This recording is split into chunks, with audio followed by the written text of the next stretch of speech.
una visión ante la problemática nacional. ¿Ok? Bien, vamos pasando a la siguiente, por favor. Sepamos primero cuál es nuestro contexto. ¿Cuál es el contexto en el cual los estudiantes se desarrollan? ¿Cuál es el contexto en el cual cada uno de nosotros convivimos? ¿Y qué mejor descripción que aquella en la cual nuestra actual presidente manifestaba que nuestro país era un país que se encontraba en paz? Tal como dice la imagen, de noticia, el Perú ahora es un país que está en calma y paz. La pregunta ante ello vendría a ser, ¿en realidad nos encontramos bajo esa paz, bajo esa calma que manifiesta nuestra presidente en esa conferencia internacional?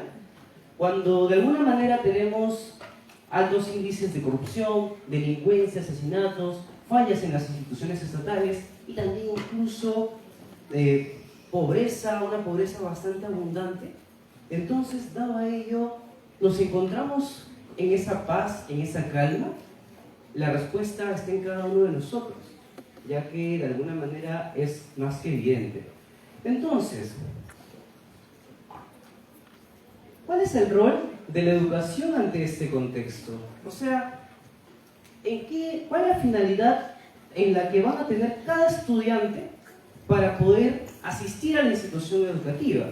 ¿Con qué finalidad van a esta institución educativa si de alguna manera se encuentran en un contexto que es bastante problemático, que a la actualidad está quejando a muchos peruanos, como por ejemplo el problema de las mafias en Lima, de mafias internacionales en lucha con las mafias locales y que está cobrando muchas víctimas? Entonces, ¿cuál es el rol de la educación ante este contexto? La respuesta va de la mano con un término que nosotros siempre hemos escuchado, y es la de tratar de fomentar la autonomía. Pero la pregunta es, ¿cuál es la noción de autonomía que tenemos? ¿Cómo podemos entender la autonomía? Usualmente, cuando nosotros escuchamos la palabra autonomía, se nos puede venir a la mente la idea de que la autonomía es aquella en la cual la persona es capaz de determinarse a sí misma en toda su libertad, básicamente. Un concepto bastante simple. Sin embargo, dado a ello, me es importante mencionar a un autor que nos va a hablar acerca de ello, que es Tugendhat. Tugendhat nos va a manifestar que la autonomía no es una autonomía individual, sino que la autonomía va a venir a determinarse porque nosotros somos seres que crecemos en colectividad, que desde que nacemos nos mantenemos en esa sociedad, y la autonomía se va a enfocar en esa perspectiva. ¿Ok? Ya cuando nosotros vamos creciendo y vamos dejando nuestro hogar para pasar a un nuevo escenario como lo es la institución educativa, como es ya la educación primaria, posteriormente la secundaria, externo a ello, cuando comenzamos a formar parte de diversos grupos sociales, como por ejemplo en muchas situaciones pueden ser las iglesias, pueden ser las parroquias, pueden ser algunos grupos juveniles, etcétera, etcétera. Vamos a ver que la autonomía de nosotros se va a determinar porque vamos a crecer en sociedad, porque vamos a intervenir con otras personas. Entonces vamos a ir creciendo en esa sociedad. ¿Ok?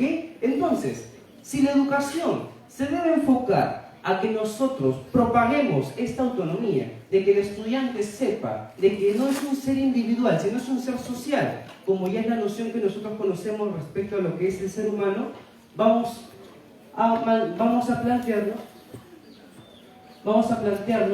que podemos llegar a entender la autonomía bajo 3 vías pedagógicas. De alguna manera, cuando nosotros hablamos acerca del desempeño en las clases, en muchas ocasiones podemos entender de que bajo esa perspectiva la institución educativa, el colegio, es aquella que se encarga de transmitir los conocimientos. de transmitir aquella cultura bajo la cual nosotros hemos crecido, de hacer que esta cultura no se pierda, sino que más bien vaya multiplicándose en las mentes juveniles. ¿Ok? Sin embargo, aquí vamos a poder observar cuál va a ser el rol de aquellos personajes que se van a encontrar en la educación. Y acá vamos a poder encontrar en primer lugar aquella que es definida como la pedagogía heteroestructurante. ¿Qué manifiesta esta pedagogía heteroestructurante?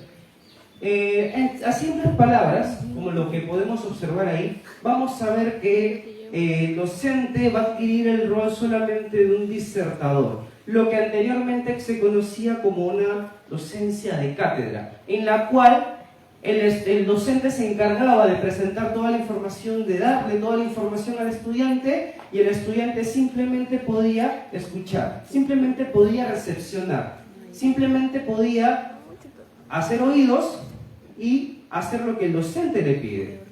Sin embargo, vamos a ver que ante ello va a surgir otra noción que va a ser determinada por Zuviría, el cual va a tomar en cuenta a la pedagogía autoestructurante.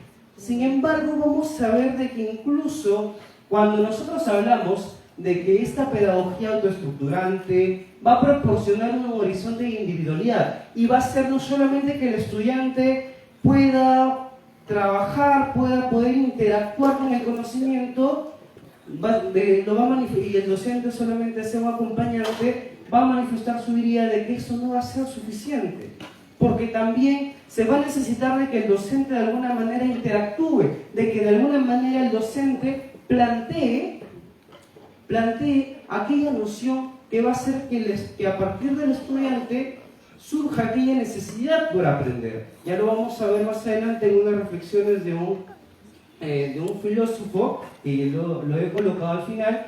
Entonces, lo que se va a criticar de esta perspectiva autoestructurante es que la pedagogía de alguna manera no debe ser aquella en la cual el estudiante sea solo en el mundo y de que se apele a su bondad, a la voluntad de querer aprender solamente, sino que también va a surgir la necesidad de poder entender al estudiante en su totalidad. Pero la pregunta ahora es la siguiente: ¿cómo entendemos, cómo sabemos cuál es la totalidad del estudiante? ¿Cómo nosotros vamos a poder interactuar con una persona si de alguna manera no podemos conocer cómo es que está detrás de lo que nosotros vemos? ¿Cómo podemos nosotros saber de que la persona no es solamente conocimiento?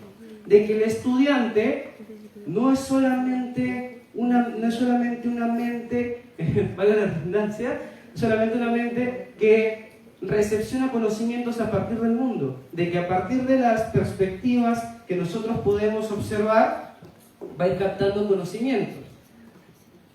Ante ello, va a surgir la necesidad de poder entender una pedagogía interestructurante, o lo que de alguna manera posteriormente se le va a conocer como una pedagogía dialogante, en el cual se va a tomar en cuenta que para poder desarrollar una pedagogía adecuada, una pedagogía acertada, por decirlo de esta manera, es necesario entender que el estudiante es la conformación de una totalidad de experiencias, de que no solamente es conocimientos, sino que también es un ser humano que está compuesto de emociones, que es un ser humano que está compuesto de experiencias, que es un ser humano que tiene de alguna manera un espíritu, y que a partir de ese espíritu va a poder adquirir otras habilidades, como por ejemplo, va a tener cierta habilidad para la música, va a tener cierta habilidad para el arte, va a tener cierta habilidad para el dibujo, etcétera, etcétera, etcétera. ¿Ok? Entonces, bajo esa perspectiva surge la necesidad de poder entender que una pedagogía dialogante es la necesaria para poder interactuar con las personas, de que no solamente le brindemos conocimientos, de que no solamente le brindemos esa idea de que el mundo es así como lo percibimos, sino que también formemos a aquellos estudiantes en base a la noción en base a la noción de que es un ser compuesto, de que es un ser que a lo largo de su vida ha ido creciendo y con cada año, con cada día y con cada hora que ha ido en este tránsito en el mundo, ha ido adquiriendo experiencia. ¿Ok? Por eso es lo que vamos a poder observar acá. Que, por ejemplo, cuando nosotros estamos frente a una aula de clases, cuando nosotros estamos ante aquellos estudiantes que nos esperan cada día en sus aulas, vamos a ver de que ellos no solamente son lo que nosotros observamos, de que detrás de ellos puede haber una carga inmensa, posiblemente una carga familiar, o de alguna manera cualquier otro tipo de carga que le aqueja al estudiante y que de alguna manera le impide aprender netamente los conocimientos que nosotros les planteamos. Por ello, surge aquí la necesidad de una pedagogía dialogante, para poder interactuar con el ser humano, no solamente con un ser que conoce, sino también con un ser que siente, un ser que piensa, un ser que tiene aquella necesidad de aprendizaje, pero que al mismo tiempo tiene la necesidad de que el profesor, de que el docente pueda interactuar y pueda saber cómo se siente, pueda conocer sus habilidades y no simplemente tacharle, cortarle aquellas ideas, aquellos talentos que tiene. La siguiente, por favor. Y ante ello surge aquella reflexión que les mencionaba. Una reflexión determinada por Ortega y Gasset. Ortega y Gasset mencionaba, rescata que en las aulas de clase la enseñanza no se debe inclinar por enseñar contenidos de ciencias o humanidades, sino enseñar la necesidad de hacer ciencias o humanidades. Mientras reflexionaba respecto a esta frase, a estos simples términos de no enseñar los contenidos, sino de alguna manera enseñar la necesidad de esos contenidos, ya en la práctica educativa me pude dar cuenta de que a pesar de que nosotros estemos muy interesados por hacer que el estudiante sepa cómo interactuar con estos conocimientos, que el estudiante sepa cómo poder intervenir dado a ello, es bastante complicado, porque como nosotros ya sabemos, las personas, y como lo decía anteriormente, cada estudiante de alguna manera es un mundo distinto. Entonces, ¿cómo enseñarle a los estudiantes que puedan ellos necesitar aquel conocimiento? Y no solamente plantearles conocimientos de historia, no solamente plantearles conocimientos de geografía, no solo plantearles conocimientos de psicología o incluso de filosofía, pero por la parte teórica. No solamente plantearle todos esos conocimientos, sino por qué el estudiante debería aprenderlos. ¿Alguna vez nosotros, como parte de nuestro ejercicio docente, nos hemos planteado esa pregunta? O quizás ahora que tenemos un público de estudiantes bastante bueno, ¿alguna vez nos hemos planteado la pregunta, ¿en realidad lo que estoy aprendiendo me sirve? Vamos a ver de que a partir de eso podemos llegar a muchas reflexiones en las cuales nos vamos a cuestionar incluso si es que nuestro trabajo está enfocado en favor de los estudiantes y no simplemente en un pasar los días, en un pasar las horas y que al final de mes podamos ser remunerados debido a nuestra actividad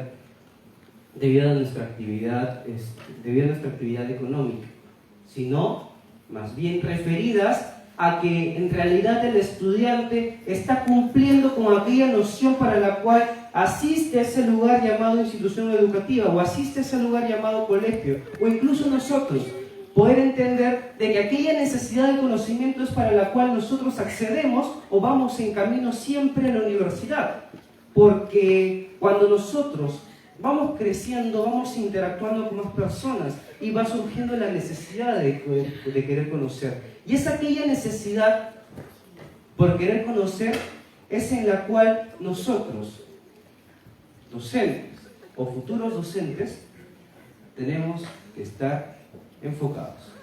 Bien, eso ha sido parte de mi disertación.